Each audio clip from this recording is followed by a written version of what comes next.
If more of you supported the show, I'd be less sick of podcasts. Blah, blah, blah. Sending out good vibes.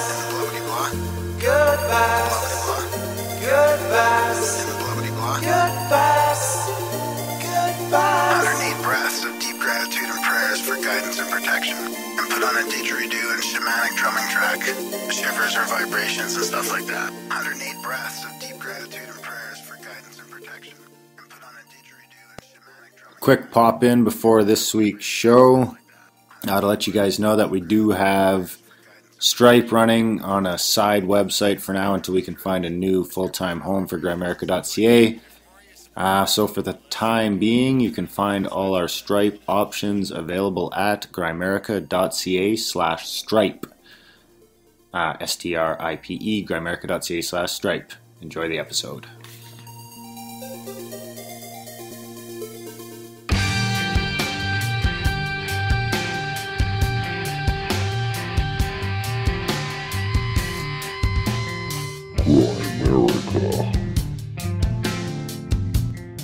Nobody is your enemy except what you're making up in your head. If they're not at your door trying to harm you, then all the rest of it is imaginary.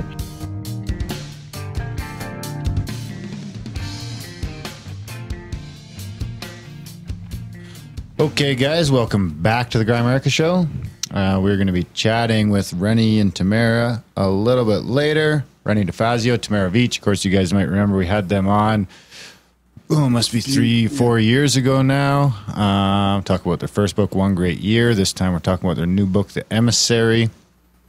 All sorts of great fun stuff we're chatting about that we always chat about on the show, as their books tend to cover. It's sort of fact based on fiction, fiction based on fact, I mean. Yeah, that sort of thing. Of course, we got the one and only Graham. I chime in before I get introduced. Dunlop, how's it going, buddy? I held it. This time it was really hard, and I held it. The first I was time about in a while. to chime in about how good Tamara and Rene's book was, because it's like all that stuff we talk about, ancient histories and ancient mysteries and alternative history and sacred geometry and past lives and love and light and all that good stuff. That's right. Yeah, it was a great chat. Great book. Yep. So how you doing? Good. Yeah, how you been? Pretty good. Went to Jordan Peterson last night. Yeah, that was a fun time. At the Jubilee Theater. Yeah, that was a pretty good venue and pretty cool to see him talk. You know what I liked about his talk is it was very it was unscripted. Like, we talk to enough people here, you can tell when somebody's got their spiel, right? Yeah. You can tell he was like, okay, I've got this thing I've been thinking about, this new rule for living coming maybe into a new book, and he was just sort of, you could tell he was at almost the genesis of this new thing, right? Yeah. And he kind of winged it. I mean, it wasn't like, it was some set speech, right? He was just going off the cuff for about an hour and a half of his meditation, basically on bettering yourself and understanding how we inherently suffer, and there are plenty of reasons. And what was his main three things here? Don't allow yourself to be resentful, arrogant, or deceitful. So that's just pretty good advice all around. I mean, it was very, very accepting. It's tough to go. Yeah, it's tough to go wrong with advice like that. Of course, the crowd was dressed well. There's a lot of suits. I was definitely underdressed. It was a well-dressed crowd. And you noticed that people dressed well? And I've seen a lot of suits. Really? Yeah. Overabundance of suits. Not many people know. I was wearing rave festival pants. pajamas? No, I was the only one in pajama pants. The one who's never been to a rave wearing rave pants? Yeah. Well, I've been to some fucking raves back in the day, brother. Trust me. Yeah, it was good. And the other interesting thing, of course, that we noticed is that it was pretty close to 50-50 male to female. Yeah. A ton of couples and almost 50-50. If anything, they were made of a slight advantage to men, like 55 or 60-40, something like that. But definitely not what you would expect with the press Peterson gets. Yeah, he definitely addressed that. I mean, Dave Rubin was out there introducing him, and you could tell that they definitely get a lot of negative press, but from physically going around to 100 places and seeing a bunch of people, it's a very positive message, and it's very positive feedback from people. Yeah. Yeah. What did Jordan said? Couldn't that really criticize his message at all. He averages like 20 or 30 people a day approach him on the street and talk about how a positive impact he's made on their lives. So he's like, there's not enough bad journalists in the world to sort of change that. And the thing that really resonated with us listening to him on that topic was about answering to the best that he could, truthfully, like to how he truly felt, or how he, the truth, the best way he could see it, and that the outcome, no matter what the outcome, would be the best possible outcome if you do that. Like sometimes when he would answer something, who knows what kind of negative press might come from that, but in the end, it would end up being the best outcome. Yeah, regardless. Because he's just being as truthful as possible. And he was also giving some advice to podcasters. Yeah, which was great for us. That's right. I forgot all about that. He said if you're going to have a podcast or anything like that, make it 100% unscripted. Unedited. Unscripted, unedited. I don't think he said unscripted.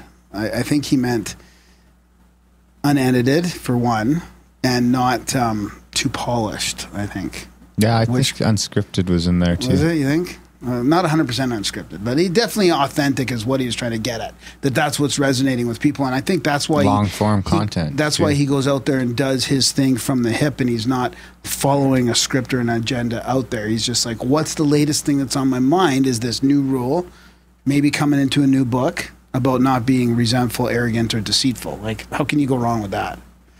It was pretty cool. Well, your deceitfulness will definitely suffer if you'd stop being deceitful. Also, your arrogance and your resentfulness. That doesn't make any sense.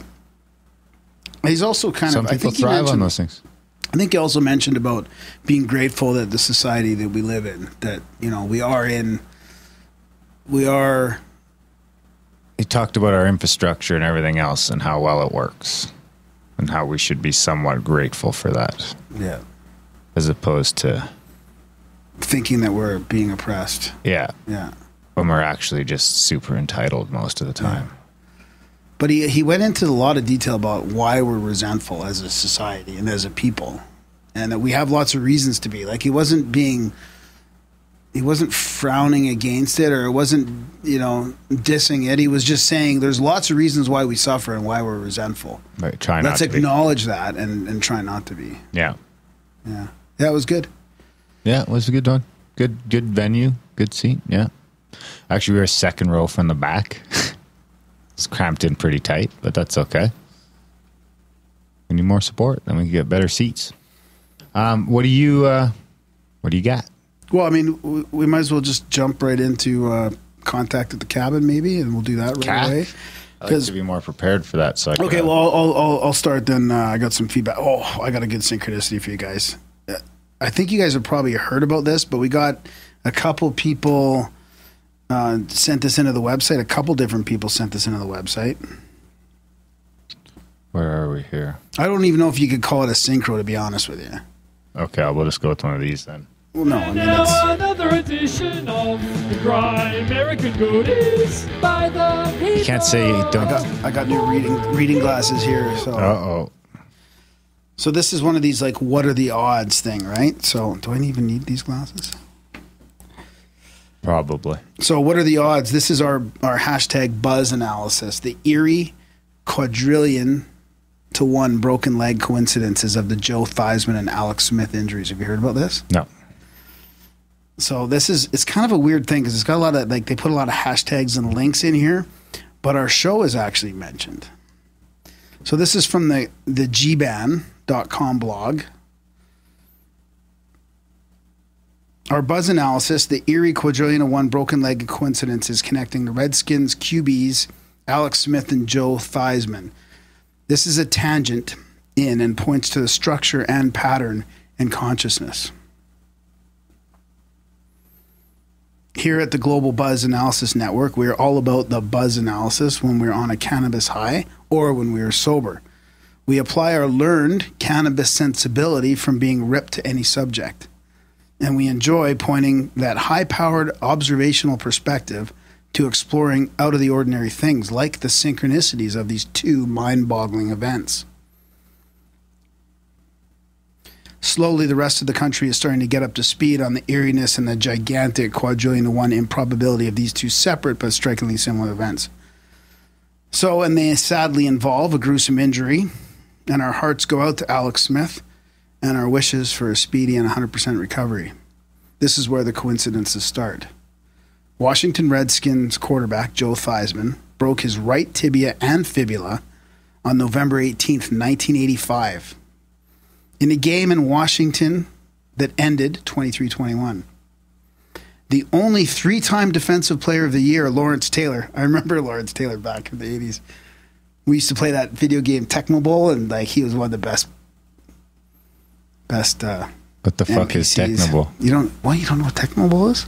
Oh my God. Do you? Brody must know. So, the only three-time Defensive Player of the Year, Lawrence Taylor, was involved in the injury, which occurred around the 40-yard line. So the next one. Washington Redskins quarterback Alex Smith broke his right tibia and fibula on November 18th, 2018. In a game in Washington that ended 23-21. The only other three-time Defensive Player of the Year, J.J. Watts, was involved in the injury, which occurred around the 40-yard line. Both events occurred exactly 33 years apart to the day. The Redskins won in 85 and lost last Sunday. So it talks about tweeting, because Joe Theismann actually tweeted or something. Is that a tweet? It looks kind of weird colors. But, so I wonder how. Interesting. But they're saying, what are the odds? Like, does consciousness have structure? What happened in the NFL on November 18th, 2018? So actually, Theismann actually tweeted, Alex's leg is exactly like mine 33 years ago.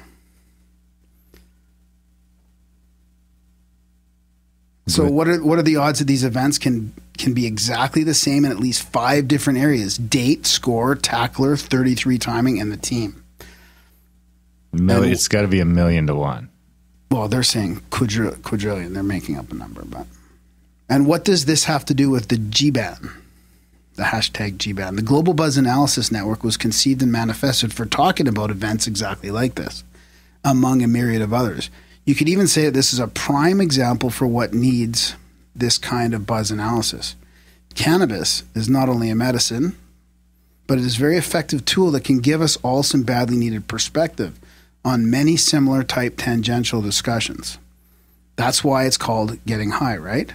One of the things the G-Ban does, it provides a conduit for connecting the cannabis community to this academic, hidden, ancient, and neglected knowledge and subject matter. Not just what you smoke or ingest as an edible, but what imbibing your favorite cannabis generates what you think about in your mind when you're baked as a donut. So what content does it generate for you? Share that on our platform. I don't know if I should read this whole thing here, but anyways, this event, in our humble opinion, is evidence that yes, there is a God wink, that there is a pattern, a design to what is happening. So what does that mean for humanity, for civilization as we know it? Quite a bit if we apply our intellect with the best of intentions. Yet another reason the G-Ban is now manifest from ages past, no less. Our pals and influencers at Grimerica Podcast have a whole category devoted to these events called synchros. They are little ones that happen to all of us, and when we recognize that they happen, good or bad, and celebrate the fact.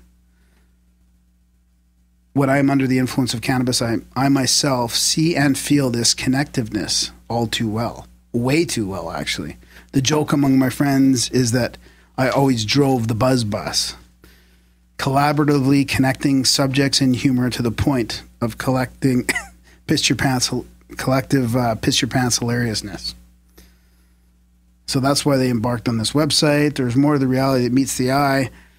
So what they're saying here is this Joe Theismann and Alex Smith synchronicities, we can take it as a signal, a sign that if we start paying more attention and focus our energies, we can generate a kinder, gentler living experience for all of us collectively. Just start by smiling at someone. Thanks for the shout out, guys. Yeah, that's awesome. So, of course, I'll put a link to this in the show notes.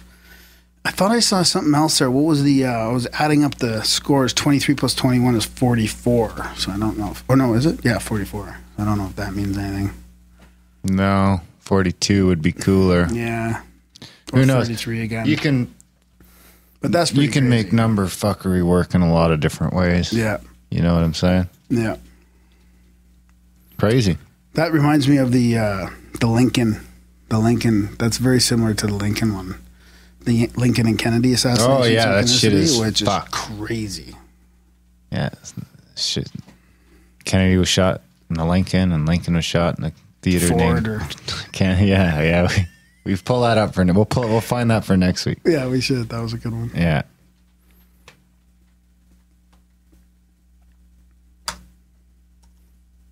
All right, what do you want to do? Get out a pen and paper and write this down. Or a pencil. Why don't you send some physical mail to the Grimerica Show? At P.O. Box 16033. Next line. 100-815, 17th Avenue, SW. Next line. Calgary, Alberta. Next line. Canada. Next line. T2T space 5H7. That's the P.O. Box. Why don't you send Darren some dirty socks? Cause he's got a dirty sock fetish. Why don't you send Graham some gold bullion? Cause he's got a gold bullion fetish. Send him some gold. Send him some gold. Send him some gold to the P.O. Box. You've got a gold bullion fetish? Or is You that have me? the gold. Oh. I have the dirty sock fetish, which is code for weed, you fucks. Code Stop dirty sending socks dirty socks. that are empty. That are empty. Dirty socks are supposed to have weed in them. Anyway, we got here a cenote.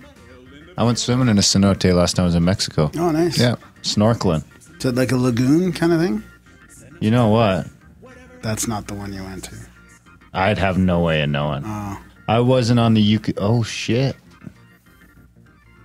I don't know which one this would be, but fuck, you know what? This could be it because it is there by Chichen Itza, and I went on my way back to the coast from Chichen Itza.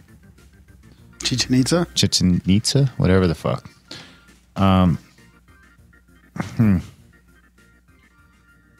It could be the same one. I don't think it is, though. You know what? It might be. I wish I could move this picture around a little bit more. Anyway, gentlemen, you guys are awesome. Thanks for all the great news. Here's some dough to help you out. Post-dated, so don't throw them all into the bank early. Use it for the back wall. I'll send you more later on in the summer. Or hand off to Graham at a CE5 event. Ooh. And we just finished doing a CE5 show. Merry Christmas to you all and the Grimericans. May the coming year bring our ET families to our front yards. May many blessing to you all, and all that I want to be free. Brian in the Hat. Oh, awesome. It says something in brackets, his last name. I don't think I'm going to say it because it's in brackets. Okay, awesome. Thanks, Brian. Hope to see you soon at the C5. Oh, That's wow. awesome. Yeah, so Brian was nice enough to send us, 4 checks. 4 checks. Nice. Thanks. 4 checks for $111.11. Oh, sweet. Thank you. Make sure you put the right ones in the account at the right time. I will, yeah. Huge thanks, Brian. Huge help. We really appreciate that. Yeah. Of course, if anyone was still looking to do one-time donations, I know some people around Christmas time last year did want to do that.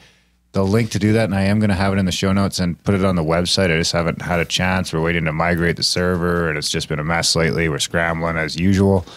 But it is paypal.me/Grimerica. You can still do one-time donations there if you see fit. Of course, Grimerica.ca/support is where you really need to go and sign up for a monthly or a yearly or a Patreon or, the Stripe I'm going to get up this weekend. I meant to have it up for the first, but I'm slacking as usual. But yeah, we really do need the support, guys. It really does help. We're trying to get into a space here. We're supposed to be going into a space in February, and expenses are going to start to creep up as we do that. And, we're also trying to prepare for the inevitable Well, I don't want to say that, knock on wood, because we don't want to get deplatformed from everywhere, but we've had a scare here or there, and we've seen it happen to some other people. So the goal is to get to a self-hosting situation and things like that, and all that, takes support. So big, huge thank you to the people that do support the show. And if you don't support the show, why not now? We've also been populating the black budget more and more. We've got 3 interrupting essays episodes in there. We did the part 1 of the Unabomber Manifesto read we did. We're going to do part 2 of that next week, I think. Should be good. Black budget, baby. There's like 30-some episodes in there. Harvard paper on conspiracy theories from Cass Sunstein. That's going to be fascinating. That'll be a 3-parter. We've got part 1 up there. Yeah, that's right. We've got also some of the stuff from Dave McGowan stuff. Did I ever read that email about support? I should probably email this. I should probably read this. Sure. While we're on the support, part here. Is it the PayPal one? No. Do you have the one about the PayPal canceling buddy and all that? Didn't we already talk about that last show? We did talk about it last show. Did we? Yes, we did. Oh, okay. Yeah. I have a theory about that, eh? Because PayPal since we had that PayPal thing, we've had it for a while, and it seems to have stopped now that we're coming around the cycle of the month, I think, again. But we had like an unprecedented amount of unsubscribes. Now, I do know there's a few people that are waiting for the Stripe link to go up to resubscribe. Yeah, and that hasn't happened yet? No. And a few people have jumped onto the Patreon. Yeah. But I also think maybe it wasn't just us. What if that was some sort of little cash grab by PayPal, and anyone who doesn't notice or doesn't whatever, and maybe people don't notice for 6 months. I mean, when you got millions and millions of customers, a couple of dollars in each of those accounts could equal. I'm not understanding how I thought they took it off. I noticed right away. They did, and I noticed right away. How many people wouldn't notice? So I'm wondering if people whose payments canceled when they came around, I wonder if that's because their PayPal is currently, because we got an email from someone that said their PayPal got frozen for 6 months. How does that affect the money though? So then they have the money in that account? I don't understand how PayPal would get money from that. If no one emails or anything. Oh, you mean the PayPal's still coming out, but it's not coming to the proper... No, just PayPal seizes that account. I notice and start emailing them immediately. What if they did that to 1 million people that day and 10,000 don't notice? And out of those 10,000 people, there was $500,000 in money that PayPal the money could doesn't go anywhere, though. PayPal could just take it. So they stop it, they interrupt it from. It's like a little cash grab. Because how many different weird shell companies do you think are using PayPal for shady shit? And they see that email and they're just like, whoop, walk away. Could be a little cash grab. What email? I don't know. The email like we got from PayPal. Right. Like, what if that's just a thing PayPal sends out every once in a while? Oh, I see. To certain people. Oh, I see what you're saying. You're not talking about the listeners getting the notification that they've been disconnected. Well, to mass people, they got the same one we got, maybe. Yeah. Because we got a couple people that emailed in and said that they've got their accounts frozen right now. Because of a PayPal fuck up that PayPal caused. Yeah, I see what you mean. Yeah. And that was directly related to a Grimerica payment. And so let's say like 50% of those people get that back from emailing PayPal, fighting it, blah blah blah, and then but there's a bunch that just get left even if it's untouched. Yeah, what if it's there? All of a sudden that's PayPal's. That could be $1 million a year for PayPal just doing a little, internal phishing. Yeah. I guess it'd be the opposite of phishing. In a lot of ways. Fucking stealing.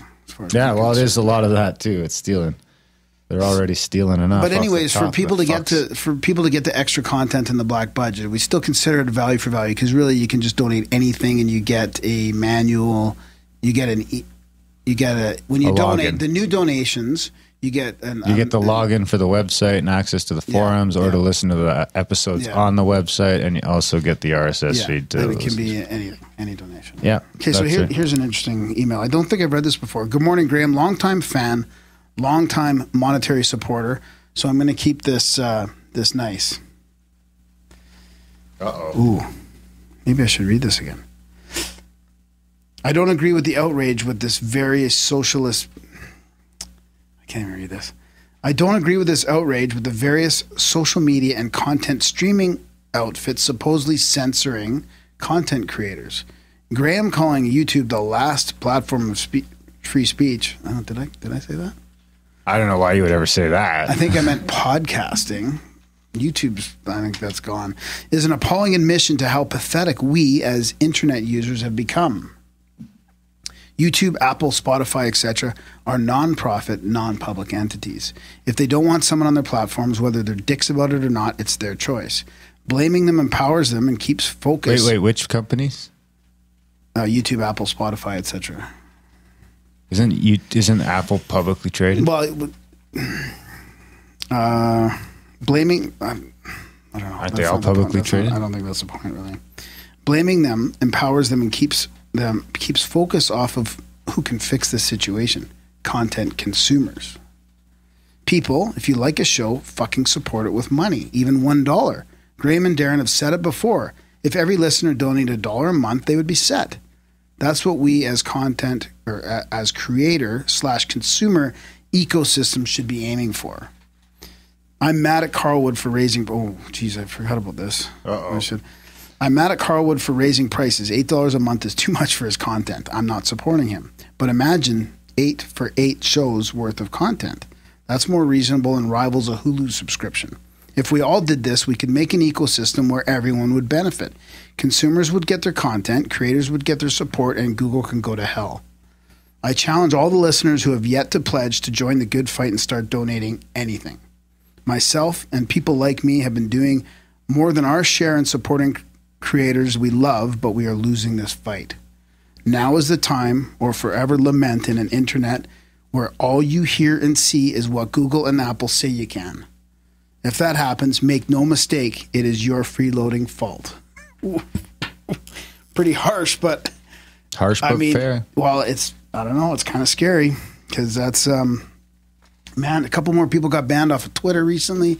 Like, well, Twitter would be easier to, you could probably get around that. It would slow your growth for sure. But I mean, for example, if we got removed from Libsyn or something like that tomorrow, it's probably the end of the show. Because we don't have enough money to start self-hosting. No, but that's what I mean. Like, people talk about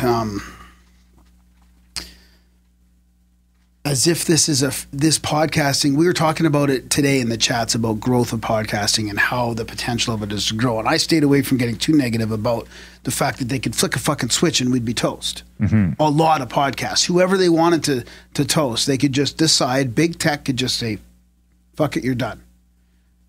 And it would really put a lot of us out of the game. Yeah. Well, that's why the value for value model, I think, is kind of bulletproof in a lot of ways, because I've been thinking about that lately. And I mean, we've already got people downloading the show all over the world, which I actually found out recently helps the algos. So if you even if you don't listen to the show on iTunes, it's good if you subscribe there. Everyone should subscribe to the show on iTunes because it gives us a bump in iTunes. Subscribe to the show. Okay, yeah. iTunes or the podcast app. Even if that's not where you listen, go into the iTunes podcast app and subscribe to the show there, because that'll bump us up in the iTunes search algorithm. Well, how much do reviews help? Reviews help a little, but it's mostly just goes by subscribers and all-time. So it goes by title keyword, then description keyword, and all-time subscribers. I don't even think downloads matter, just subscribers. That's interesting. Yeah, so I feel like that's the same sort of thing that YouTube uses as well. Is subscribers. It's good to subscribe to the show everywhere. Grimerica.ca/iTunes will bring you right over there. You can subscribe, you can review, you can do all that stuff, but at least subscribe. Really does help. Where else was I going with that? Was there someplace else? About self-hosting eventually? Oh, well, we'll support the show. We need support. I mean, I think you did a pretty good job of saying it. Okay. Like you said, I mean, if the shows that get out in front of it will have the ability to stay around. I mean, Alex Jones is somewhat of an example of that. He got deplatformed from everywhere and he can keep going. Yeah, I don't know how he's doing. I haven't been paying attention. No, me either, but he's just got, I mean, his show still shows up on my podcast player, so. Oh, does it? Yeah, he just self-hosts his fucking feed, so they can't stop that feed from existing if he could get shut down podcast player by podcast player, but they would all have to do it. And you could still manually navigate to his RSS feed and listen to it in your browser. But it's still available on Overcast. I don't think it's available in the iTunes. I actually think I can't remember if it did want to, I can't remember if I had to search it or not. But anyways, I did want to also, actually, I promised my wife, I'll give her a shout out this week. She launched her and her friend launched her new company. It's CanaGoddessCollective.com, CANNA goddesscollective.com. They're on a Twitter. What was the Twitter? We should have had all this ready. At Canis Collective. I don't think Goddess.com? I don't think Twitter gives you that many characters. Yeah, that's right. So it's CanaGoddess_C on Twitter. Just go give them a follow on Twitter. Go to share the page if you can. It's mostly a local thing. If you're not local, they can't really do a whole lot for you. But that's basically, they've started their Green Goddess Circles, mostly for women. Of course, they are going to do some co-ed stuff down the road. I'll read the blurb here. We believe every woman deserves and needs a safe, sacred space to circle with other women, where they can take a moment to honor their womanhood, feel supported, empowered, and connected within. We are immensely excited to announce our Green Goddess Circles. Wow. So Is they it do like a Tupperware party too, or they can sell all different strains? No, you can't do that. No, you go to jail for that. That's illegal. Oh, I thought You're allowed to gift a certain amount, but you're not allowed to. You can only buy state-approved weed. That's it. So Trudeau is the only drug dealer that's allowed. Yeah. So they've got monthly circles that they do, or bi-monthly, that you can sign up for, and then they've also got their for hires, so they can do celebration circles, home goddess circles, and home goddess workshops. Or go to your house for a birthday party or something like that. So yeah, they could use some likes and some shares and some bookings. Cool. So It sounds like if a you're good local idea. to the Calgary area, check it out. And yeah, I actually I thought I had the Facebook page up there too. Yeah, so the Facebook page is Cana Goddess Collective as well. So head over there and give it a like. I'll put a link to the show notes in that as well. Yeah, absolutely. So what else you got? The the quote. The UFO quote, the best part of the show. The best part of the show. Is that what we're calling it now? The show's... once the UFO quote is the best part of the show, we're in trouble, buddy. It's always been the best, Darren. You just can't accept That's it. That's the only reason we have listeners. We could just do... Does that mean we could just do the UFO quote and be out of here? The UFO quotes that I have is the reason why the show came about. Darren and Graham are going deep. It's a profound UFO quote of the week. Words to ponder and critique. It's a profound UFO quote of the week. It was a giant plate of light. It lit up the whole horizon with a glare. It was flying low over the landscape and appeared to be spinning. That was from Police Constable Eric Pinnock in Warminster, Wiltshire, in November 30th, 1965. The profoundness of that is astounding. It's just, I'm almost floored. Hey, it's a police officer that's trained to observe and document it. He's trained to beat people with a fucking club. Oh my God, come on. That's terrible. Here's another one. The discs use a means of propulsion different from ours. There is no other possible explanation.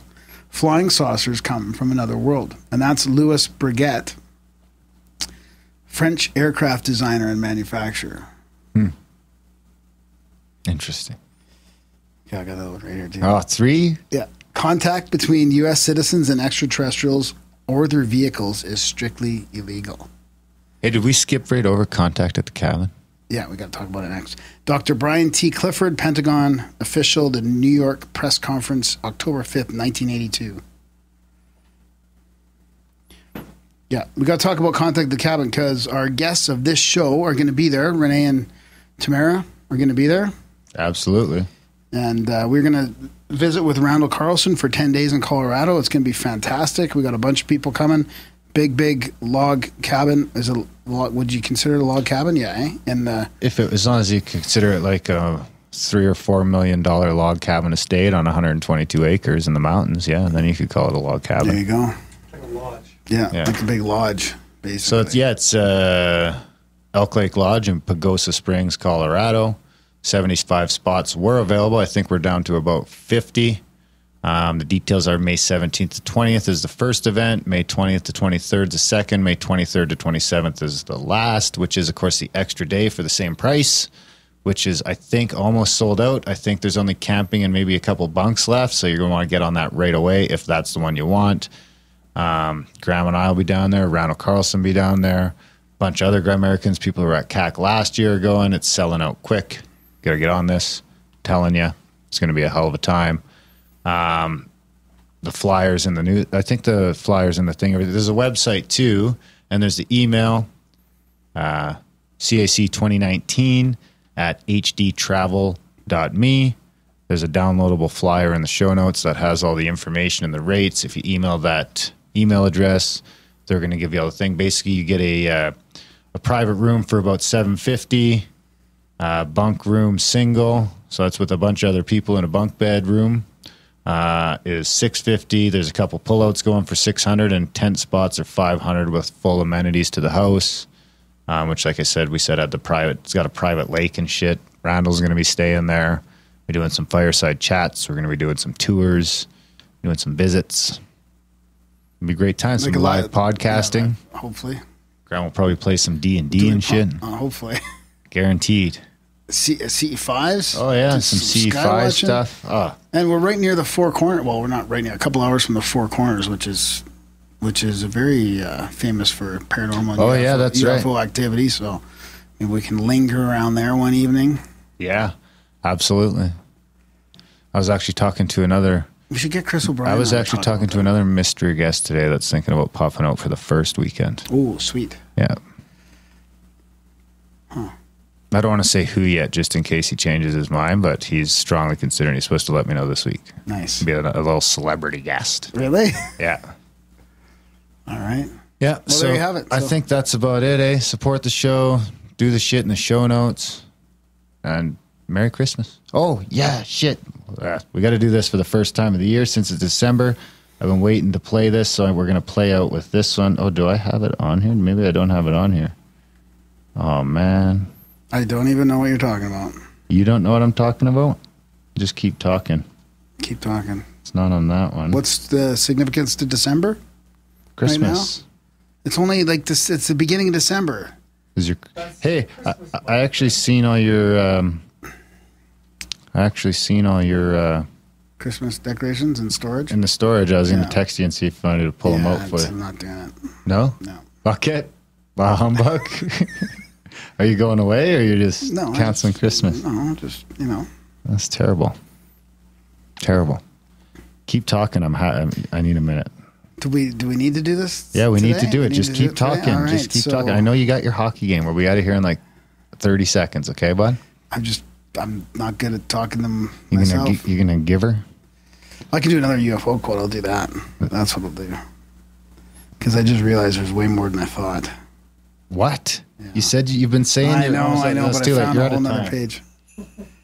Season's greetings. Oh, no. Come on, really? Yeah. What, all December we have to play this jingle? Well, at least once. It's the first time of the year. I can't believe it's been a year already.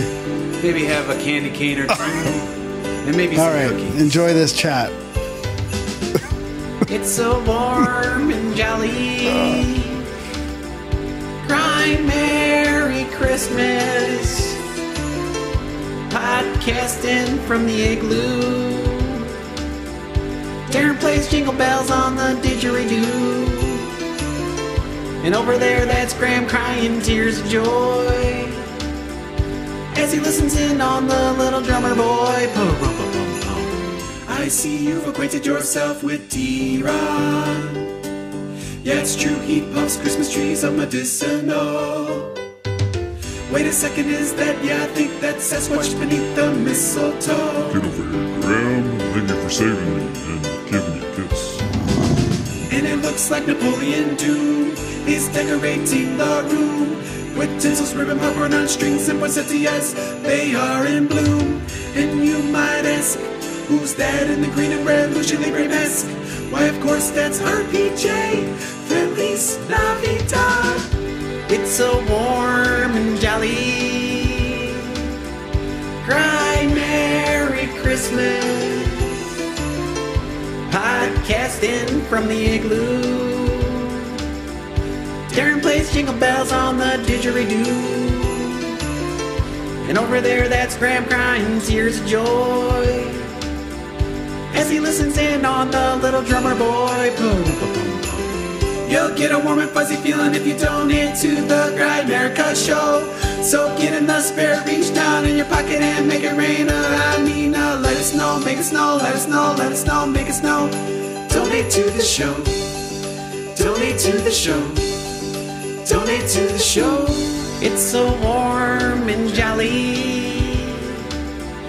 Cry Merry Christmas. Podcasting from the igloo. Darren plays jingle bells on the didgeridoo. And over there, that's Graham crying tears of joy as he listens in on the little drummer boy.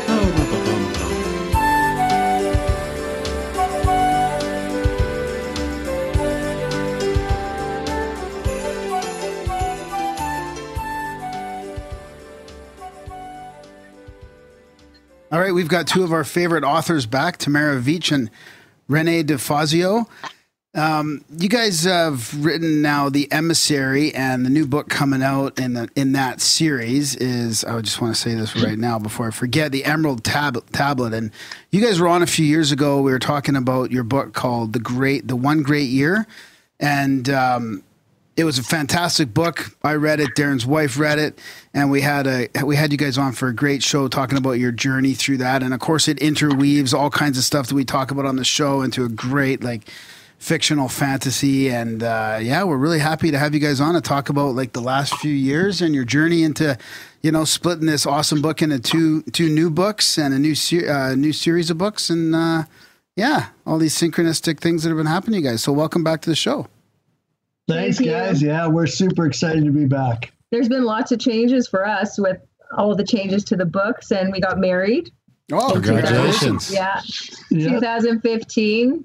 After all those years working together, we thought that we could actually get married. I don't know what we were thinking. we're still working on it. So there you go. It's been good. It's been a journey for sure. Yeah, definitely. It's been amazing. I can't, even our marriage was fantastic. We got married at Sedona on Bell's Rock. Nice. Right? And we had a little circle around us of our friends and family. And the photographer that we originally chose had to back out, couldn't do the gig. So another person stepped in who never does small weddings, and she decided to do a small wedding. Turns out she was filming Drumvalo Melchizedek the next day. Wow. And she said, I said, do you know him? She said, yeah, I just went bike riding with his son this morning. She goes, do you guys want to meet him? And we ended up hanging out with Drumvalo the next day, right? Yeah, the night before our wedding.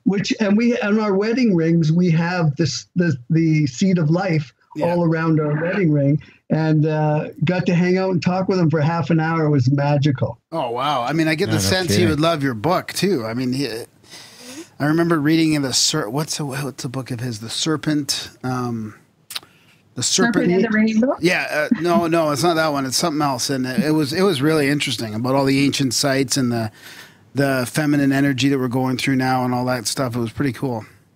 Yeah, well, like you guys, he's in our bibliography, right? And with the ancient secrets of the Flower of Life, volumes 1 and 2, and he's coming out with the volume 3 next year, 2019. Wow. Yeah, pretty cool. Yeah, that is cool. So did you guys get a chance to talk to him about your writing and stuff? We did. Definitely. We dropped off a bunch of books with him. He's got a huge school there. And, he said, if there's anything I can do for you guys, just let me know. And I think everybody, like you guys, we're all just trying to, how do we bring this information to as many people as possible? Yeah, I mean, it's changed. It's changed quite a bit since we last talked. I mean, even all the ancient mysteries, and there's been more progress with the Göbekli Tepe and other mysteries, and so it's moving fast. Definitely. You know, I think when we first came out with this book, nobody was prepared or even ready for it. You know, it's taken 5 years just to get the masses to kind of like catch up a little bit. And that all happens with guys like you doing your podcast and putting the information out there and you know, us doing our vlogs and all that kind of stuff. So it's pretty exciting right now. And they spent 2 of the years wanting to kill each other again, so that's not helping. Yeah, no, I know. Well, That's you know true. what? The thing is, I mean, when it comes to that, I'm trying to look at it as an optimist, because if I don't, I'll go crazy. But I think that realizing how much work there still is to do is what that's all about. So us pretending that everybody feels the love, the connection, the oneness, the consciousness, the realization that what we do to one person, we do to ourselves, that all the crap that's happening is based on fear, not based on real threats. When you actually get people to see that, you think everybody's thinking that way, and you see changes moving in that direction. Well, there's a lot of people that are still terrified and that go for the fear. And all we can do is on a daily basis, and especially through art and radio and music and TV and movies, is try to show a different perspective. And that's what we're trying to do. You know, without an agenda, just make the conversations happen. No agenda. Yeah. No agenda. So, do you guys listen to No Agenda too? Yeah. Only because of you guys. I heard about it from you guys, and then so I checked them out. You know, when I, you know, I mean, I'm such a fan now, you guys. This is so weird being on here as a guest, because you know, I'd never heard of you guys when we first were on, which was like what, 3-4 years ago. And then I checked out your whole library, listened to everything while I'm working the night shift, trying to keep my family above water, right? And learned so much, laughed my ass off at the mushroom episode, man. I remember having tears in my eyes at 5 a.m. in the morning listening to that. It's so great. And guess who comes home going, we got to do mushrooms. Pam, you're going to have so much fun. We got to do this together. You're going to love it. So yeah, that was, I thank you so much for that. You guys, that's put a little pressure on me. But. Did it happen yet? Yeah, it did. Yeah, nice. Excellent. Good times. Yeah, I think it was June. Was it June? No, I can't. Hey, I don't condone drugs and stuff like that. I just think people should try mushrooms. Maybe smoke a little weed and chill the fuck out. Yeah, at least once. Should be. I always say it should be part of high school graduation. That should be like graduation. Boom, here you go. Get in the bush. We'll see you tomorrow. Absolutely. And you know what? We could change the world overnight if everybody tried ayahuasca. Yeah. Have you guys tried it yet since we talked last time? No, I haven't. No, I do. I've got some DMT I might try soon in the next couple months, but ayahuasca's trickier around here. I always like the idea of mushrooms because you could just drop them out of those bomber planes we made. You know, it's harder to drop ayahuasca out of a plane, but we could just drop mushrooms fucking all over the place.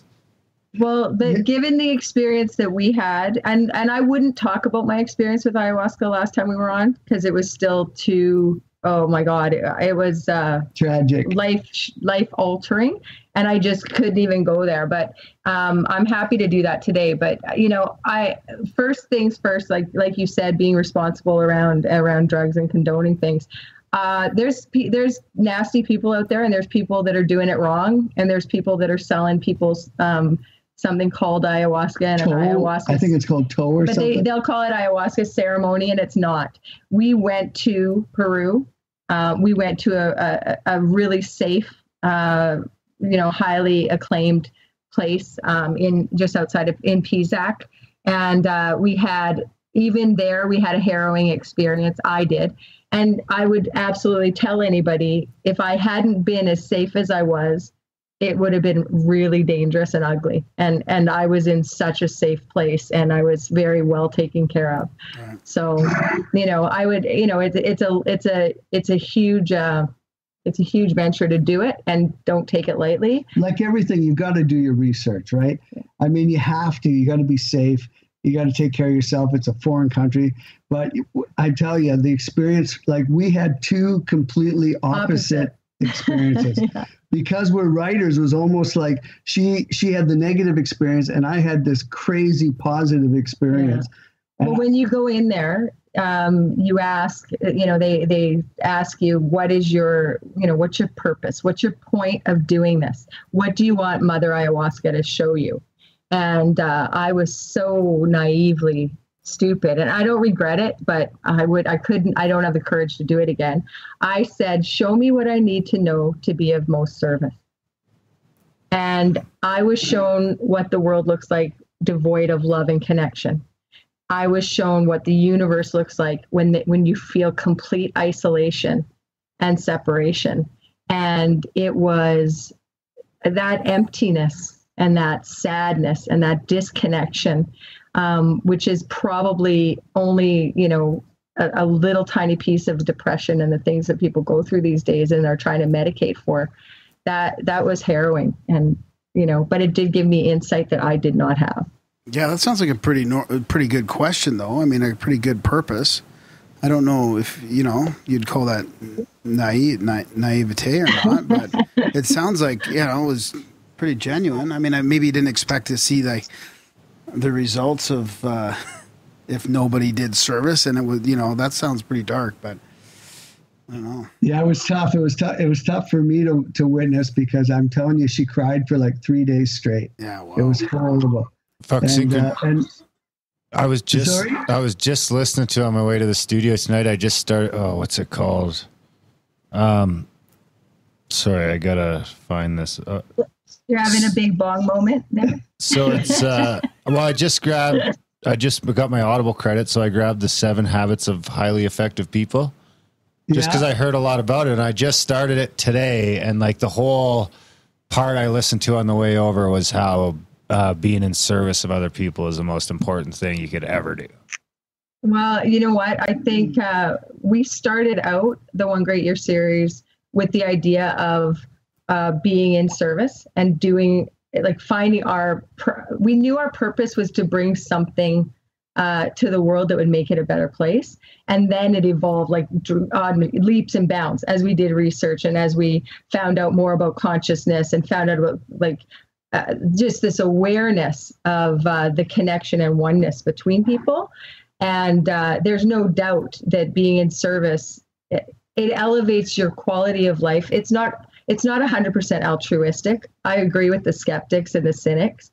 You do it because you feel so connected and so much better when you find yourself in service of anyone else.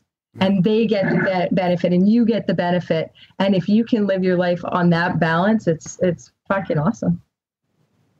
Yep, I agree. So how did you guys end up deciding? Because when we last talked, the book was out, everything. I think you guys were even talking about possibly like screenplays and stuff like that. And I mean, because it is the type of book that you could totally picture in a movie or something like that. But how did you decide to go from that to rejigging the series?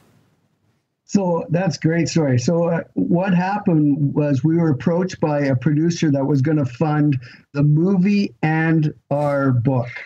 And they asked us if we would, because the book was so thick, would you guys, and we had to cut 2 lifetimes out of it. So they said, would you put before the new we lifetimes, published the first one, yeah. Right? Yeah. And split it into 2. And we thought, oh my God, this was 5 years after we originally wrote it. And as you guys know, you learn so much on this journey. We picked up so much information just from your guys' show. Every time I listened to you guys, I would write notes, and you had such great guests, and they brought so much information.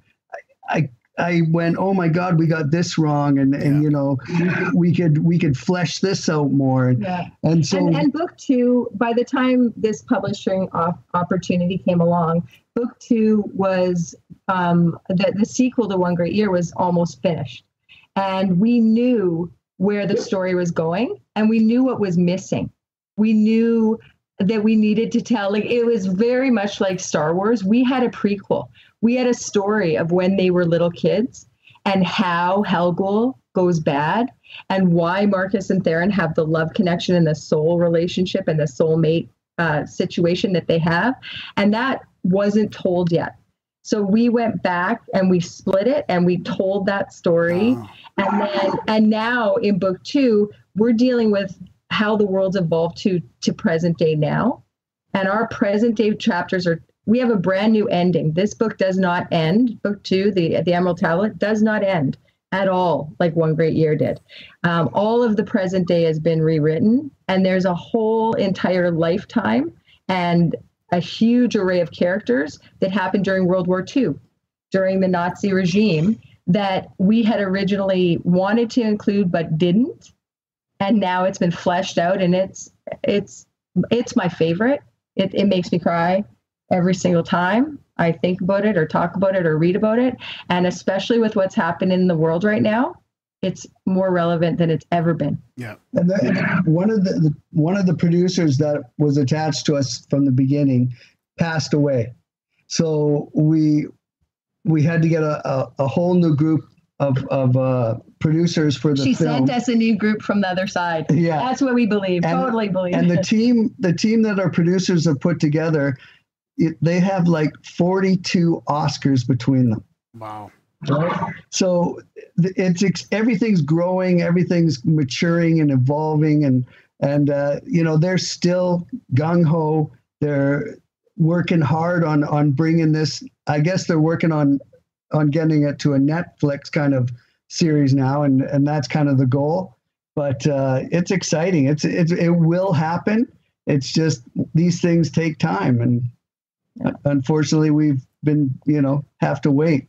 Do you guys worry that it'll get challenging to keep the script, keep it the way you want it to be, not have it manipulated, and then have to be in a position where you have to fight to maintain your story? I mean, that's got to worry you a little bit. You know what? So we, in the time that, we talked to you guys last, we wrote the script because they couldn't get a screenplay to write it. So we thought, well, nobody knows the story better than us. We might as well write the script. So we wrote the script, tried to give it to them. They wanted absolutely nothing to do with it. But all that information got put into the new book, right? So we got to take everything that we had in the script and add that to the new books. It's so much better. And now that they've read it, they think it's like, they think there's a reason that it's taken this long, because now they think it's brilliant. So, now we've got them fully behind us, and everything works out, right? Well, and you know what, worrying about whether or not they change it. I think the bigger question, Graham, is, are they going to try to suck all levels of consciousness and message out of it? Yeah, exactly. I think that's where you're going. So that's what I'm going to address. And I know that they will not, because the relationship we have with them is based on, they're absolutely on side with the message. And this is a passion project. So they are looking for somebody to do the screenplay that really knows how to get across the story. And at some point we have to let go and just say, okay, no matter what happens, if we get a Netflix series written, and if we get or HBO series, Amazon series, or a feature film, they're going to sell books. And if it's going to take all of that to happen for people to get the original books, we're okay with that too. So, we have faith in them at this point, and we've now had a long relationship with them, and they feel kind of sent to help through this whole process. Yeah, hopefully it's genuine, like it sounds like it is. Do you guys? Hopefully it's Netflix. Yeah, go Netflix. I don't know why I'm pro Netflix. Maybe I should not be pro Netflix, but I feel like, I don't know. I like what they're doing better than what anyone else is doing right now. So why not? So I don't have a TV anymore. So yeah, no TV. Why? I haven't had a TV I haven't had cable in years. Yeah, but I had a TV, but now I just put the TV in storage. So once in a while, if I watch Netflix or YouTube, I just do it on the computer. No, I don't need a TV. I got kids. Yeah, exactly. And it'll probably be better for your daughters anyways. She's playing a new pony game. We're all about the Fortnite in our house. Yeah. Fortnite? Oh, I thought Elon deleted that. Yeah, no, it's all up in our face. Wow. This one's Star Stables or something like that. And I keep getting suckered into giving her gold coins. Yeah, that's awesome. So maybe it's a good time to summarize your books then, without giving it all away. But I mean, I think people need to hear about what episode was the first one? How many cool things that we talk about are in that, you know, because it travels through lifetimes and ages and all that. Well, okay, let's start with storyline fascination, and I'll let Rennie talk about the great year. Marcus has past life memory. His soulmate doesn't.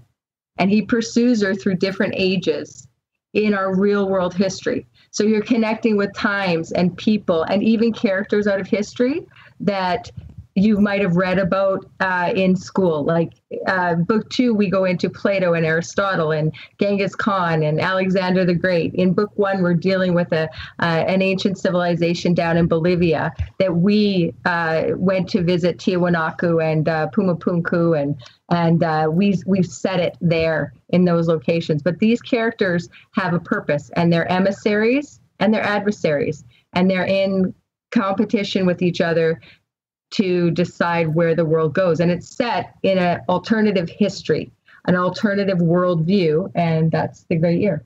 Yeah, I mean, I think the great year, most people have heard about it, but it's a 26,000 year cycle, and it coincides with the Earth spinning one time on its wobble. And for the Earth to make one rotation of that wobble takes 26,000 years.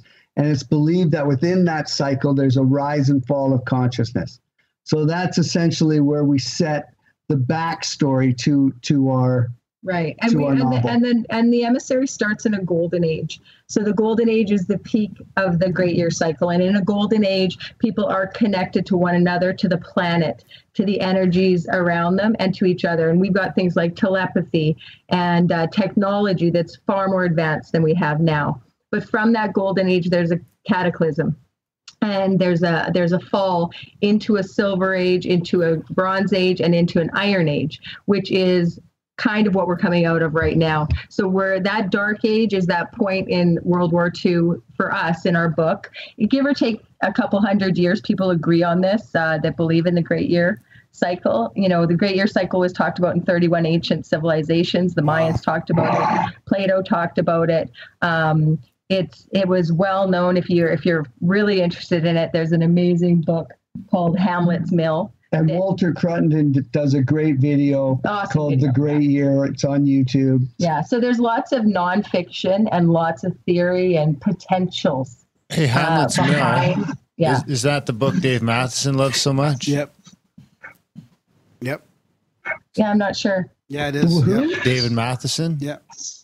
Yes, that's right. I think that's the one he brings up all the time with his mythology, right? He did. I think he did a translation of that book because it's a textbook. It's really hard to understand, and I think he did a translation for the layman for Harvard or something like that. I think. I think you're right. Yeah. Yeah. Oh, it looks like you guys are going to be coming to the next CAC too. To where? To the next event that we have. Yeah, we are. Yeah, no, we want to. You have to start. You have to stop I can't call it CAC anymore. It's supposed to be. You said CAC. I don't know if I want to go to something called CAC. But yeah, no. Are you guys talking about the event yet? Because we didn't know you are. We just launched it on today's intro. Fantastic. So technically, Randall not Carlson.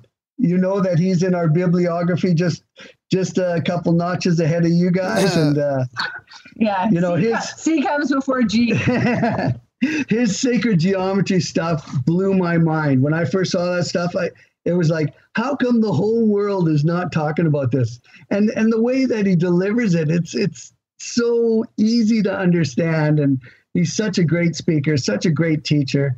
Yeah, no, we're looking forward to it. We're in 100%. I've been talking to Alan online, and there's no doubt. I'm not quite sure how we're getting, 500 kilometers. Well, I remember I told you guys to go for the first weekend, but I was wrong. You got to go for the second weekend. Why? It's an extra day. That's our May long weekend. Oh, okay. Okay, I haven't booked it yet. Then, Good. That's what we'll do then. Yeah. Okay. The second weekend's an extra day, same price. Okay. Well, Perfect. we have 3 kids, and we have a grad 2019.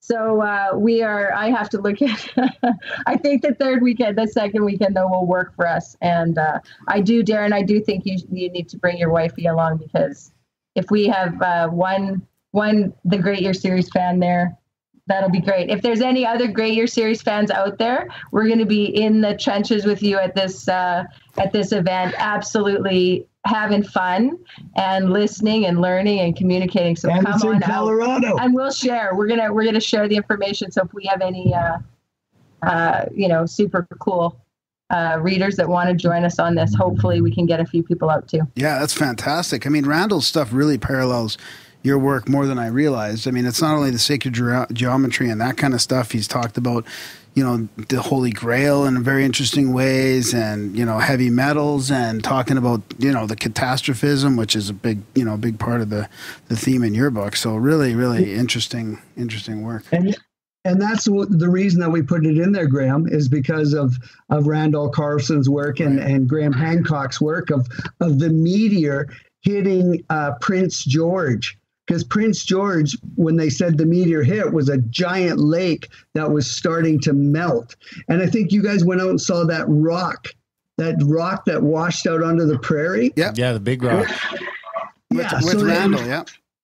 Right, and that was because that giant lake flooded into the Columbian River there. I know you guys have heard this 1,000 times, but and that that rock was thrown out there, and I mean, crazy interesting stuff, right? Well, the neat thing is that it was Graham Hancock's work that initially had Rennie write down the idea for this book 20 years ago. That's right. Long before he met me, he set us, he wrote a 15-page screenplay and just a treatment. And he said, what if I set characters in this alternative worldview? And what if this is really what history was? And back then it was just a theory. And he was really, Graham was really climbing uphill to get anybody to believe him, but it was just cool.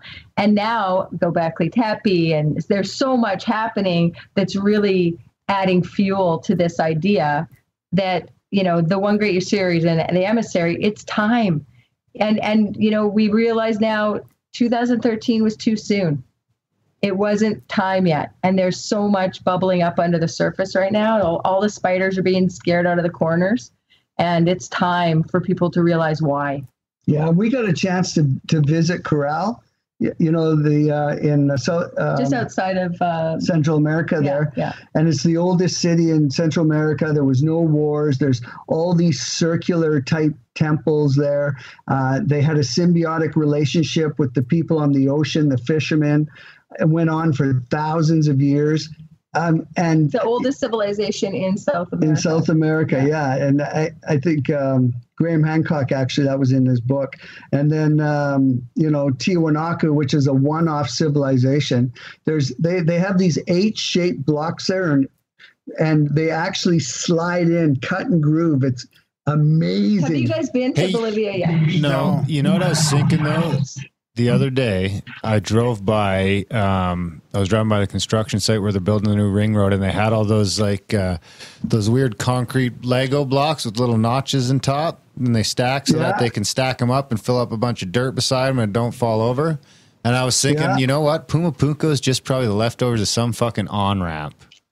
Yes, it is. And there's actually a theory that it's just a dock, that there's nothing phenomenal about it. Other than they had the technology and lost it.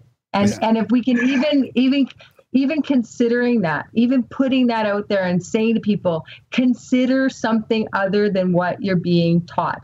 Don't be a sheep. Open your eyes. Even if you don't believe it, even just discard it. Cool. But consider everything. And, when you see Puma Punko and you see these giant 160-ton slabs, and there's a 1 millimeter variance from one side to the other, are you kidding me? Like what? They did this with copper wires? Like, it's mind blowing. It really is. And it's a great place to visit. Yeah. I think next time we go on a mutual journey, we should all go back to Bolivia, go to Tiwanaku. Obviously, Grimerica, we got to do one on Easter Island one day. Oh, yeah, definitely. Yeah. Yeah, it's great. Easter Island's, it's so good. Rennie's been everywhere. Did you guys like that photo I sent you with the Easter Island heads? Yeah, that was good. Yeah, I remember that one, and then I remember the wedding photo. And every once in a while, usually every 6 months, I'll get a picture. That's not me. That's totally Rennie. I can't get out of my head what Central America and the world, for that matter, would look like with 300 feet less of water. Like before that whole catastrophe happened. Like what would that whole bay underneath Mexico and Central America look like, and what would that whole area look like? And in Europe and the Mediterranean, I mean, it would just be completely different. I mean, that's where we're going to find all these lost cities. I don't think the Mediterranean exists. I don't think too much exists without 400 extra feet of water. No, I don't think there's very many. I don't know if that flooded there too. I don't know how much. Did it? Yeah. Well, I mean, the thing is, we will never know because the water is not receding; it is climbing. We're doing the complete opposite. We are not going to be uncovering a whole bunch of stuff right now, because even just where we live, there's a whole settlement down by the beach, and within the next 30 years, it will be underwater. So they're already making plans to what they're going to do to all the multi-million-dollar beachside homes that are down there. And, people now we're getting into climate change and whether or not maybe the catastrophes in the past, if it is a cycle, if the Great Year Cycle has happened 10, 20, 400 million times, maybe climate change is part of that cycle. Oh, yeah. But we're definitely not making it better. Yeah, like it's almost like it was halfway through the cycle at 13,000 years. Yeah, exactly. Well, yeah, that's the fucking thing, and you're coming right back up on 13,000 years. Yeah. So it's like, if you're looking at it from the Great Year perspective, then it's like you're going through something at that orbit. Exactly. Yeah. So we'll see where we end up, but hopefully people back in the start fucking Stone Age. Making it, No, we're supposed to get better. I think honestly, have faith. I mean, we really have to. Once we get the changes and the evolution that has come, it might feel like it's stalling, but it's definitely coming. I mean, people are getting more and more aware that compassion and empathy are really the only things that matter. In the Emissary, I don't want to give too much away, but in the Emissary, the one and only thing that our bad guy has to really deal with is giving up his empathy.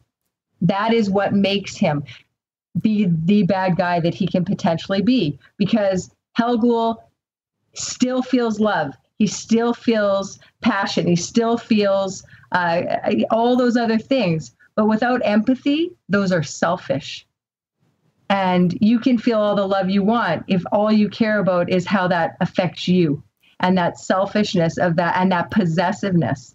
And that's what we got to kind of. That's what I hope. I got the girl view here. This is where you get the feminism, rising big in the world. Between those two words. Yeah. There is a big difference. But this is where you get the feminine energy rising. And the feminine energy is all about compassion, empathy, and love. And when that starts to reign, then all the other emotions and all the other things we feel are tempered by it. And when you don't have that empathy, it's not a good thing. So is the conflict in that back and forth in your book about feminine and masculine energy, or is it about good and evil? Like, can you parallel that to what's going on in today's age? Oh, I'm glad you asked that, because I didn't want to put that across. No, you didn't. I was going to ask that question before you said that. So it wasn't about your last comment. I was just curious as to what that conflict is, like how deep is that conflict, and is it good and evil, or... Yeah, it's definitely good and evil. I think this sacred feminine energy is something that happens when we reach the higher ages. Yeah. And then that's kind of why our lead character in the Golden Age is a woman, White Elder, and she represents the sacred feminine. But the most important thing is to not vilify masculine or feminine. They're totally intertwined and interconnected with one another. They're not separate. And we don't want to ever get across this idea that feminine is higher. Our characters are reincarnated as male and female. A soul energy, source energy is both all the time. So we don't have like this idea that Marcus stays a dude through every single lifetime for all these years. He doesn't. Sometimes he's female, sometimes he's male, and vice versa. So there's not, it's definitely about the good and evil. And what are good and evil? Are they just experiences? Are they just perspectives? And maybe you have to have evil to understand good. White men are evil, I think. Last I heard.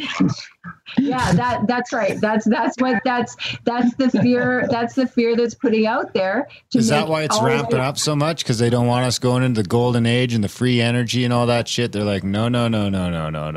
Trump's Hitler. Yeah. Well, exactly.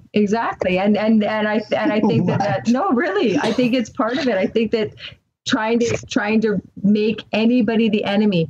The worst thing that's happening right now is the pitting of people against people. Yeah. And there's nobody is your enemy except what you're making up in your head. If they're not at your door trying to harm you, then all the rest of it is imaginary. That's a great way to put it. That's what we said last week. We said hug a Democrat. This week we'll say hug a Republican. No, that's a good way to put it though, because we have these, chats with people in our chats and with friends that talk about just distancing yourself from the media and the news and the all that division that you're talking about, because in your day-to-day life you don't really come across it a lot. Like you said, it's a great way to put it. Unless somebody's banging down your door, like really you're probably not coming across it a lot, unless you're looking in one of these cities, unless you're looking at in one of the rallies or one of the protests or something like that in these small areas where that's happening. And that divisiveness is absolutely intentional. I mean, if you, in our story, we have the adversaries. We have people that are intentionally sowing discord and division and fear in the world because they want that dark energy to reign. And when you realize that is just fear mongering, like that's not even real. I've met, 50 people. We have a huge Indo-Canadian population around us, and there's lots of gang activity. And there's people out there that would have you believe that all brown people are dangerous and gang members. And 90% of people I know don't believe that at all. They don't think that at all. But you go on Facebook or you go somewhere else, and you can see that there's people out there that are sowing that, and they're dividing people. You got to be smarter, and you got to be asking questions, and we got to raise our children to be tolerant and compassionate and empathetic, and not feed into all that fear. Yeah. Yeah, I agree with you. But even at the higher levels of the elite and the control system, I don't even know if they're intentionally doing it bad. I almost feel like they think they're doing the right thing sometimes, like they're sowing, I don't know, it's hard to say. Oh, yeah, you're right. I think there's a lot of good people that are absolutely convinced of the beliefs and the fears that they have, 100%. They're not bad people trying to make it worse. There's a lot of good people that think that they're in imminent danger of refugees, and they're just trying to protect. Okay, and that's like there's a lot of good people that are Trump supporters. There's a lot of good people that are Democrats. There's a lot of bad people that are Democrats. There's a lot of bad people that are Trump supporters. Like we're divided like that, not by these party lines. That's just illusion. We're already divided by who's good and who's going to do shitty things and who's going to try to do good things. Yeah. There's enough of that without fucking television. I agree. Yeah. You know, the answer on the podcast ends up being more often than not love.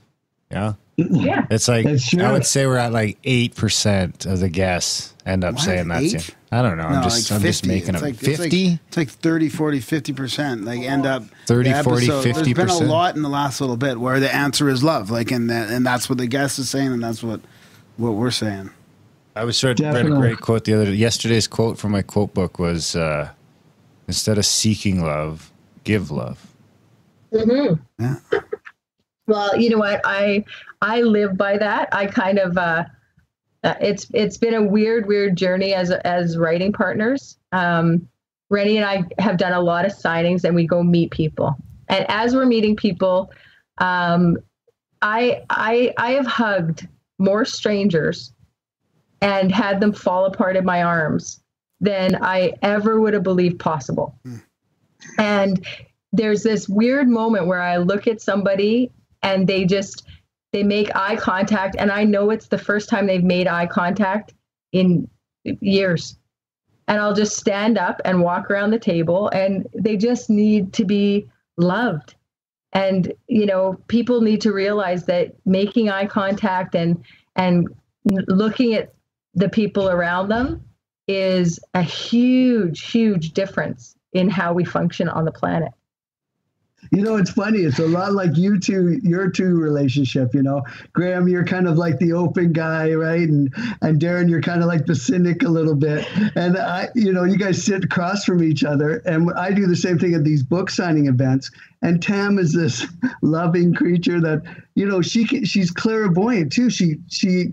People will come up and she'll say things to them and they'll just start bawling. And it's like, and I'm like, I'm watching this. It's like, okay, you know, and I don't fully understand it because I don't get anything. I don't. He used to say to me, like he used to be grabbing me under the table or like kicking me, going, "You can't say that to people." Okay, so I'll give you an example because it's kind of like being out there. We just had a book signing last weekend. We're in this little tiny bookstore, and they've been amazing to us. And this woman walks in, and she's standing at our table, and I see around her all this. I see that she's an artist. So she tells us, "Oh yeah, my mom's a writer too. I like to, you know, support local artists, da da da." And so we signed her book for her. But I look at her and I go, "You're an artist too." And she says, "You know, no, I'm a musician." And she said, and then she says, "I'm a pianist." She says, "I'm a pianist," and I said, "No, well, so when are you going to start painting?" Now, this is not a 20-year-old. This is a woman of my age. And I said, "Well, when are you going to start painting?" And she lost it. She goes, "No, I have been actively resisting painting. I have painted and torn it up and thrown it away." And I just said, "Well, you're supposed to be painting. Like, I see painting all around you." And she really lost it. Like, she really just went, "Oh my God, I can't resist it anymore." Like, you literally walked up to me and told me what the universe has been telling me and telling me and telling me. And I've been resisting. I don't know why she's supposed to paint. I don't have any. And the minute I tell her this, all my intuition disappears and I feel like a lunatic.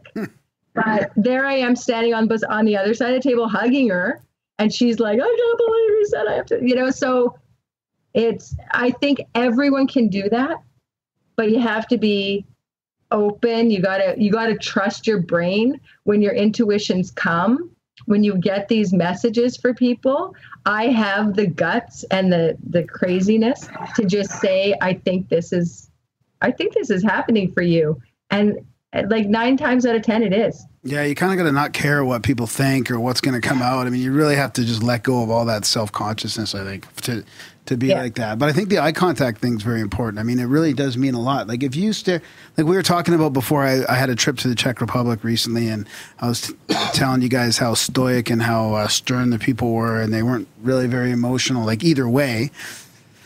Although even driving there are different. It's really weird. But you know, if you smile at them, they will smile back. Like if you focus on somebody, in the moment and give them a genuine smile and eye contact, like 99% of the time they're going to smile, even if they're pissed off or even if they're grouchy people or whatever, like you're going to get that reaction. So it does spread. I think that is positive.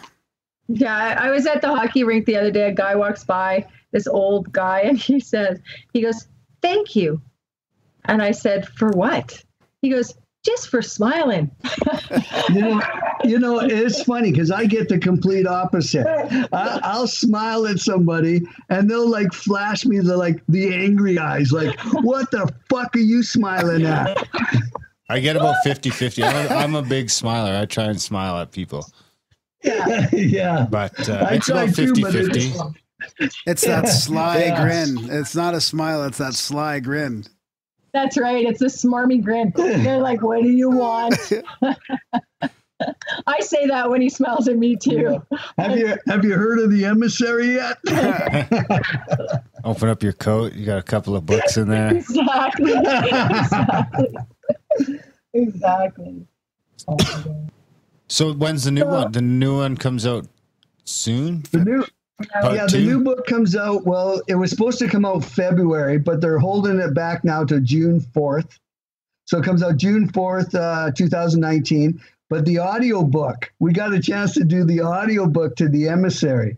And I think you guys might know, but I was doing the acting thing for like 17 years. And I got a chance, I quit acting when we started writing 10 years ago, and got a chance to do the audiobook, which was like crazy cool. It's super fun. Okay, I have to make an admission here. When we started this, I said to him, "I have to do the audiobook. I have to read it because you're going to screw it up." And then he's like, no, you're going to screw it up because we're married now and we fight all the time when we're working through our process. So, but he did such a brilliant job. He came up with voices for characters that were right on, that I was listening to it, and I've heard this. Like, I've been working with this for a long, long time, and I didn't want to turn it off. So I'm listening just for mistakes or background noise or anything, and I'm done that section, and I'm still listening because it's like, no, I want to hear till the end of the chapter. I want to keep listening. So I'm super proud of Rennie. He did an amazing job. There's a couple times where there's a woman speaking where I'm in there, and I cringe at everyone, but they're not bad. So I don't know if you guys know, but one of our producers attached to the television show is Randy Staub. He's the engineer. He did Metallica's Black Album. He's been nominated for a Grammy. He won 2 Junos for Nickelback's stuff. Right. So he's a sound engineer. So he made us sound good. And he helped us work through the audiobook. And he said, "You guys, I can't believe you guys did such a good job." So in our closet, hearing that from him was like that's all we needed. Yeah. So what was that like? What was that like recording that? I mean, with long days, lots of how long could you go without having to edit or retake something? Because I have this vision that it would be, I mean, not if you're doing like a fictional thing like that, but if I was just narrating a book, I feel like you could do it for quite a while without having to stop. But you remember the summer we had, right? How hot it was? Yeah. I'm in a closet at the top of our house with it was like no windows. I had it filled with blankets. I'm in my underwear sweating like a pig. For 13 hours. It was hell. Yeah, no. Really? Into a digital recorder or something like that? Or you did the whole book in 13 hours? We had the whole studio set up like you guys do, and we recorded it all, and then we gave it to Randy and his team to engineer. Clean it up. Wow. That's not bad, That's really. fantastic. I would think it would take you like a week. Okay. I have to say, Rennie, it was pretty awesome because Rennie, in his past career, he was working with audio and video and putting together TV series, a travel documentary kind of TV series. So we bought the software. He taught himself to use the software. And after, a couple tutorials. Yeah, I'm sure you guys use Pro Tools. No. No? Yeah, no, it's music. Have it? Our producer Brody uses them. Yeah. I use Studio One.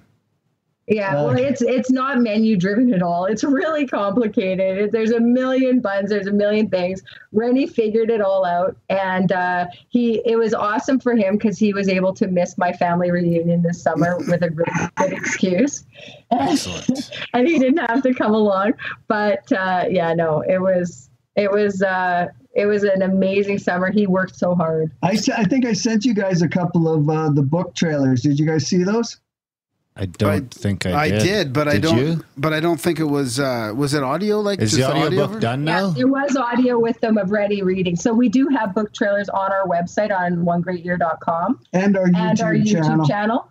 So you can get a little sampler I'll play a sample at the end of this episode. Well, how do we get the audiobook in full? Is it going to be December 4th? Oh, December okay, 4th. Okay. Excellent. So it'll be on audible.com then on December 4th? Yes. Oh, that's sweet. awesome. I get my credit on the 6th. There you go. You get your credit. Like the monthly, like your monthly book. Oh, like, your Audible. Yeah. Oh, right. Okay, So I'll be able to perfect. get it. Yeah, I'm just searching it right next now month. because I was looking for it. I got 2 credits available right now. So I just spent my credit that's today on that awesome. book. Oh, good. That book I was talking about earlier. That's awesome. They're doing some kind of promo too on Audible during right when it comes out. So hopefully you guys can get it and it won't even use up a credit. When the movie comes, can like Graham do a cameo? We'll have him like get thrown off a cliff or something. No, I think we'll have to make a scene where we can all just sit and we'll be drinking wine and mushrooms. There we go. The dog wants to come on the show. Barking. What kind of dog is it?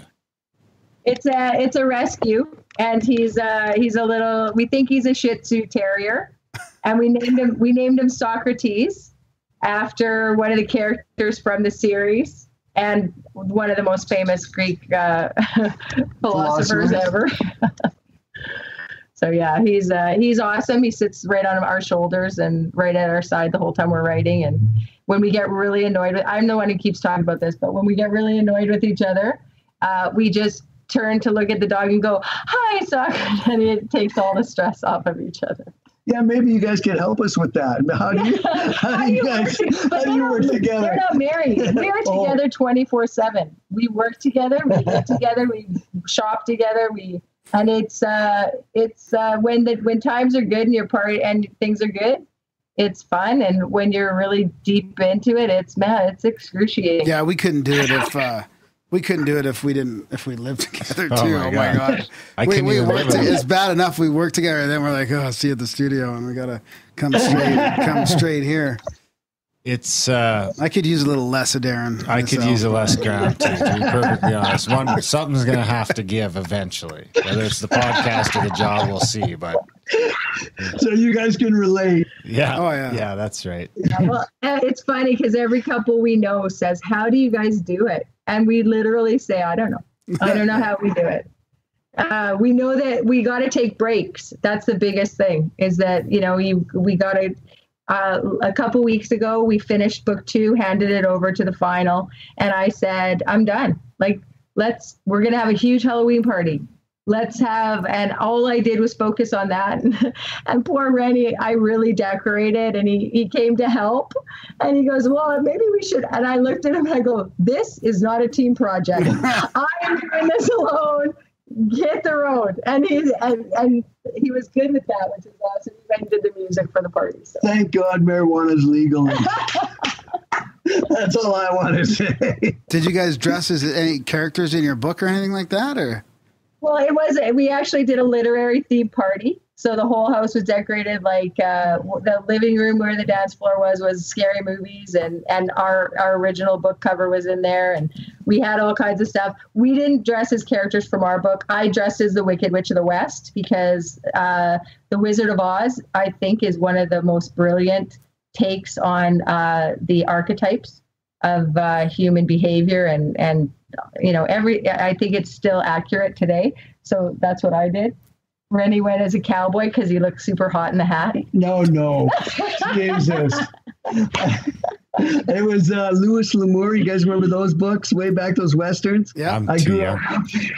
Yeah, that's right. You are too young. But I grew up, my dad read those. So that's the books I grew up reading. And I was paying homage to Louis L'Amour. Nice. I dressed up who's still prolific, and he's been dead for like 15 years. I dressed up as Jack. Jack. Jack Sparrow? No. Jack Black? Jack from it's Nightmare Before Christmas.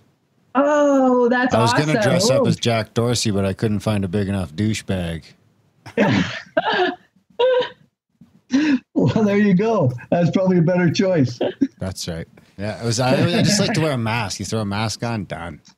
What'd you dress up as this year? I don't participate in that anymore. You don't participate? Is it like against you? I'm afraid to appropriate somebody's culture, so I just don't do it.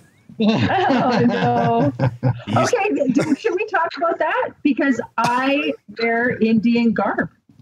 I think Indian clothing is absolutely gorgeous. East Indian or West Indian? Yeah, like East Indian. Oh. And I have a whole bunch of saris and suits. And whenever we've been on the road in the past, I've always taken them with me and worn them. And they've gone over really well because they're colorful and beautiful and happy.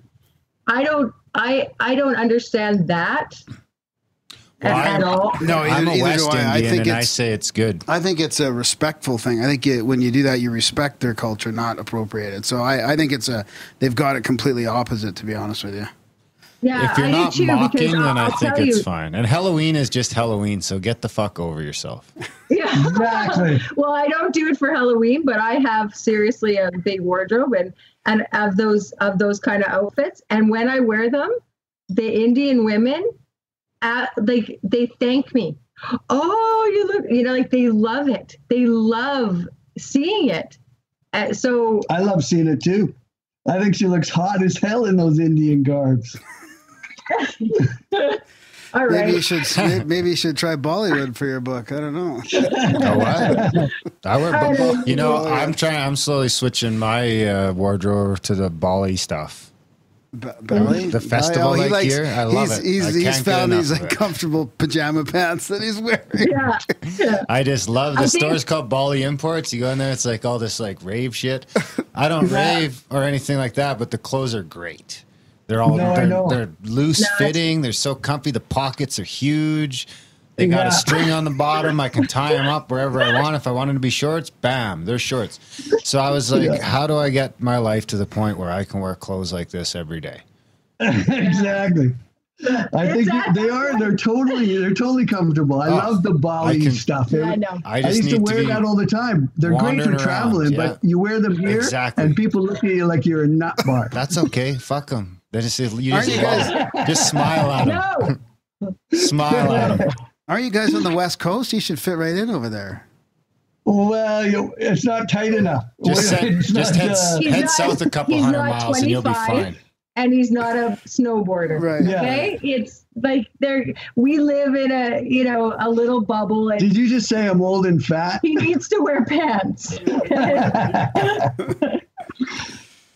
Well, maybe we'll get to see him. This from the guy who was trying to say that he was hate crimed in hockey because someone was saying he was old and fat, and then he turned around and pulled that. Unbelievable. Short, old, and fat. That's right. And slow, maybe. Yeah. But quick. So is there anything else? Is there anything else before we wrap it up that you guys want to mention about the book? I don't know if we interrupted you in the middle of that or if we got to the end. I think we did. Yeah, you mentioned the end. Yeah. Listen, we're just happy to be spending time with you guys. Yeah, The Emissary came out October 9th, and it is available everywhere right now. You can go to bookstores. You can get it in Kindle. The audiobook's coming out December 4th, and it's really going to be super entertaining. We can't say enough that when book 2, The Emerald Tablet, comes out in June, it is going to absolutely blow the doors off where this series has been at up till this point. So we really want people to get in early, take a read, send us reviews, send us your comments. We have Facebook, Twitter, Instagram. We're doing all that stuff to let people know what's going on. We always talk back and forth with people if they weigh in with us. And, little by little, kindness by kindness, idea by idea, we can change the world. And that's what it's all about. So let's do it. That sounds awesome. Yeah, I'm going to wait for the audiobook myself. That's about 90% of my digesting of knowledge is through audio nowadays. So, yeah, I'm going to wait for that. But, yeah, for sure I'll get it when it comes out on Audible. And hopefully we see you guys in May in Colorado. We'll be there. Second weekend. Yeah, right on. Awesome. Second Colorado, weekend. guys. So that's like May 20th. Oh, no, that's I don't know. I should have just kept my mouth shut. The weekend before the weekend. It's, I got it right in front of me. In the email here, it's Friday 24th to 27th. Actually, be the 23rd to the 27th. So there you go. We got Grimerica guests going to the conference. So you absolutely do. We're in, you guys. It's going to be a blast. That's Looking awesome. forward to it. Thanks for coming on. Yeah, all right, guys, enjoy that legal BC weed. Next time I'm out there, we'll have to hang out. Go Calgary. There you go. Come on down. Our dispensaries are sold out already, so didn't take long. All right, guys. Have a good night. Come Take back care, anytime. guys. Good talking to you. Ciao. Bye. You know, I was looking at the website. It was all way back in 2014. That was 4. I meant to say that to them. Over 4 years ago. Fuck, time flies, Crazy. And that was honestly, I really did like the One Great Year book, and I'm looking forward to reading these ones. It's like that couple of the books that we compare it to that our listeners our guests have written that combine all the stuff we talk about in a great sort of fiction-based fact sort of tale. It's like one of those fact-based fiction. I just said that. Fact-based fiction. Fiction-based fact. Fact-based fiction. Can't work the other way. Fiction-based fact. That's like fucking everything else on television. That's the news. That's the documentaries. That's your Discovery Channel. That's everything on fucking completely opposite. Everything on television. Yeah, that's a good point. Anyways, they've had a very interesting story, and the books are great. The books are great. Looking forward to meeting them in person. Looking forward to meeting them in person. Looking forward to meeting some of you fucks in person. Looking forward to getting some support for the show. Grimerica.ca/support so we can keep interviewing whoever we want, whenever we want.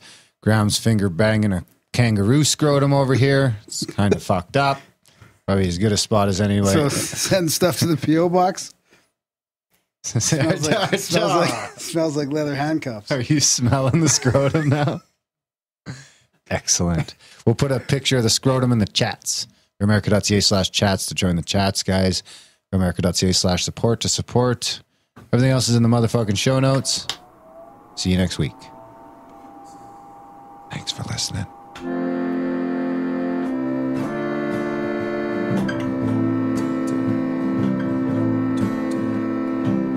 Somehow I built a rocket ship out of the stuff dreams are made and popsicle sticks. Please look at my rocket ship schematics. Tell me it can fly to the moon. Tell me I'm not a lunatic.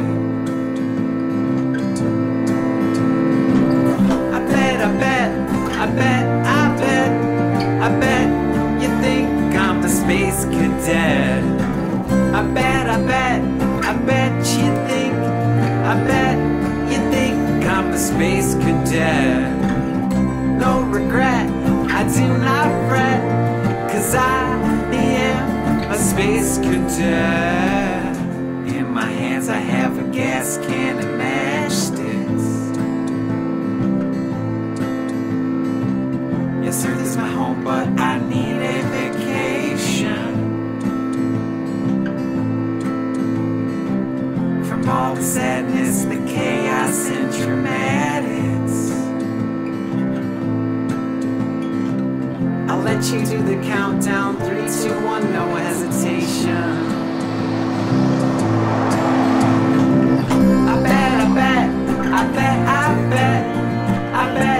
you think I'm a space cadet. I bet you think I'm a space cadet. I bet you think I'm a space cadet. No regret.